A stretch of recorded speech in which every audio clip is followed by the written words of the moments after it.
हम तीनों इसी घर में रहेंगे। तुमने कहा था हमारे लिए सब कुछ करोगे, क्या हो गया उस वादे को? मैं यहाँ नहीं रह सकती, ये बात क्यों नहीं समझ आ रही है तुम्हें?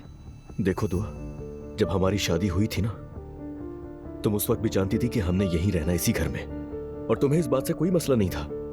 उस वक्त मैं जिंदगी के इन पहलुओं से वाकिफ नहीं थी अजलान। मैं नहीं जानती थी कि मैं किस जिंदगी में कदम रख रही हूँ। तुम्हारी अम्मी का क्या सलूक होगा? मैं जानता हूँ, यानी घूम फिर कर बात दोबारा मेरी माँ पर आ गई। दुआ, तुम कभी खुश रह ही नहीं सकती हो मेरे साथ। तुम उनसे क्या चाहती हो बताओ ना, चाहिए क्या तुम्हें उनसे? हाँ, मैं क्या चाहती हूँ अजलान, ये कह रहे हो? यकीन नहीं आ रहा मुझे तुम पर। कहाँ जा रही हो? कहाँ जा रही हो? हम बात कर रहे थे। बात हो ही नहीं सकती। दुआ, तुम मोहब्बत की बात कर रही थी ना, तुम खानदान की बात कर रही थी ना मुझसे। और तुमने भी यही बातें की थी अजलान, लेकिन अब फैसला तुम करोगे, तुम्हारी अम्मी या फिर हम। यार तुम्हें हो क्या जाता है? इतनी फुजूल बकवास क्यों करने लगती हो तुम दुआ? देखो अजलान, मैं इस घर में आहिस्ता आहिस्ता खत्म हो रही हूँ। तुम लोगों की बातों और तानों से अपनी जिंदगी शुरू नहीं कर पा रही हूँ। क्या चाहते हो तुम मुझसे? अच्छा ठीक है बस करो, मैं खुद जाकर बात करूंगा अम्मी से।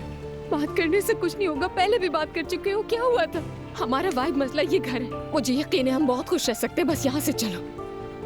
ऐसा नहीं है दुआ, ऐसा हरगिज नहीं है। हमारा वाहिद मसला सिर्फ और सिर्फ तुम हो, ये बात तुम जानती हो ना।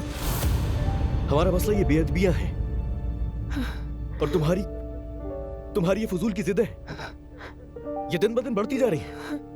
मैं बेअदब इंसान हूँ, मैं बेअदब हूँ, हालांकि मैंने इस घर के लिए इतनी कुर्बानियां दी है, तुम जानते हो। तो ठीक है, तुमने जो कुछ भी मेरी माँ के साथ किया उसकी कोई वजाहत है तुम्हारे पास? तुमने इस घर में मेरे बाप और अपनी खाला की बात कराई, वो भी हम सब से छुप कर। तुम्हें एहसास भी है तुम कितनी घटिया हरकतें कर रही हो?